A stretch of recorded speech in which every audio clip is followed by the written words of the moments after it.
According to Genesis chapter 8, when the floodwaters began to recede, the ark came to rest on the mountains of Ararat. Noah and his family descended the mountain to begin life anew. God had commanded that they should not remain in one place, but should go forth, be fruitful, and replenish the earth. But the descendants of Noah violated God's edict. They settled in the fertile plain between the Tigris and the Euphrates River. When they began building a tower to the heavens, God decided to disperse them. According to the Bible, all the languages of the world had their beginning at one moment in time, the cataclysmic destruction of the legendary Tower of Babel.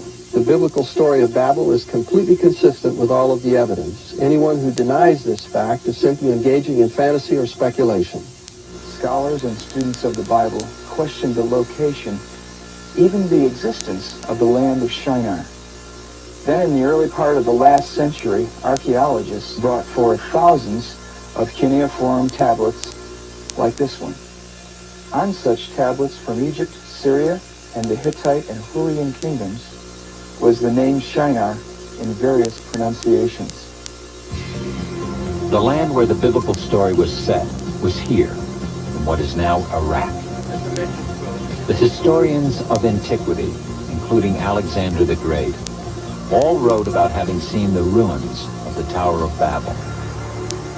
There have been innumerable archaeological digs over the past 100 years that have unearthed the great treasures of Sumer, Assyria, and Babylon in Iraq. The Beers Nimrud site at Borsippa has been favored by many archaeologists as the Tower of Babel.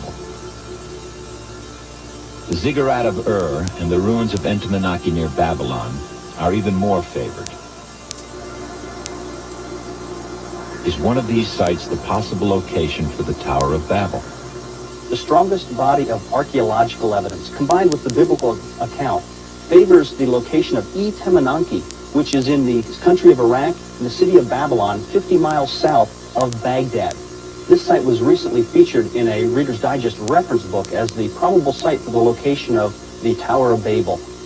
Today, in the city of Babylon, a model of this tower is featured in the Nebuchadnezzar Museum. Not only was there a real Tower of Babel in the past, the tower and the city that bore its name is being rebuilt today by the world's most dangerous dictator. Not only was there a real Tower of Babel in the past, the tower and the city that bore its name is being rebuilt today by the world's most dangerous dictator. Simply stated, there is no doubt that Saddam Hussein now has weapons of mass destruction. Weapons of mass destruction. Weapons of mass destruction. Weapons of mass destruction. Weapons of mass destruction. Weapons of mass destruction. Weapons of mass destruction. We agree that the Iraqi dictator must not be permitted to threaten America. Horrible poisons, diseases, gases, atomic weapons.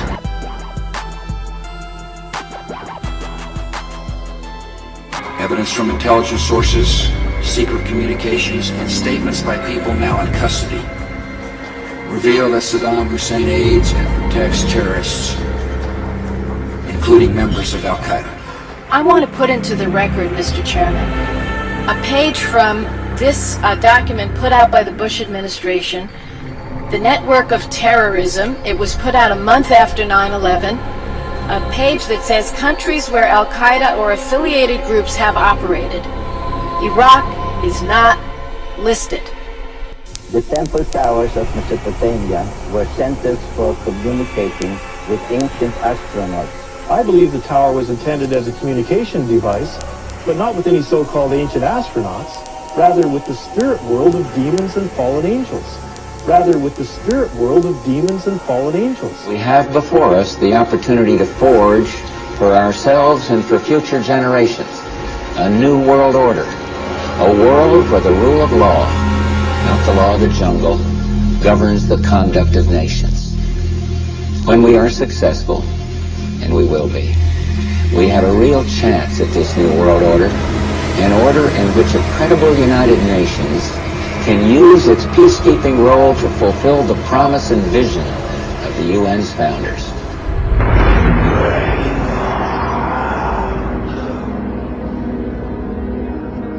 we can exclusively reveal that George Bush Sr.'s occult name is Magog, which is the name of the evil army commanded by Satan to visit Earth and destroy the kingdom of Christ.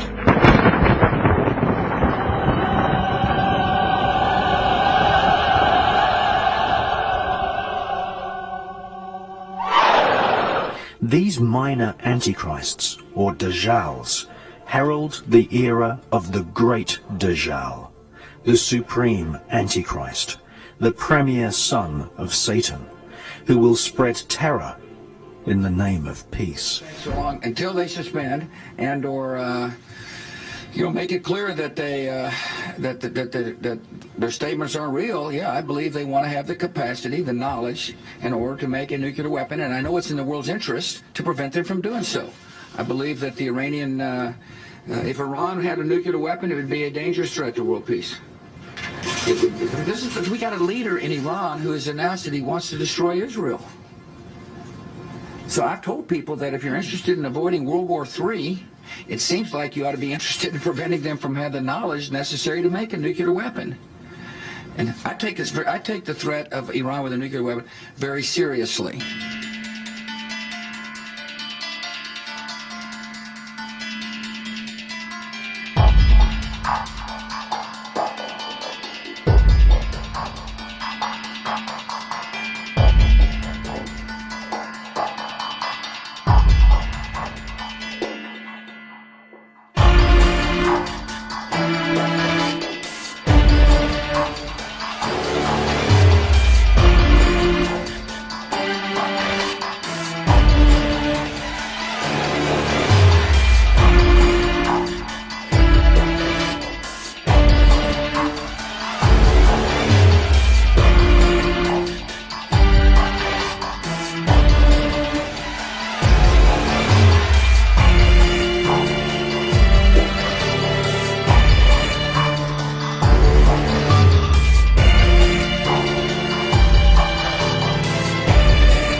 Let us reason.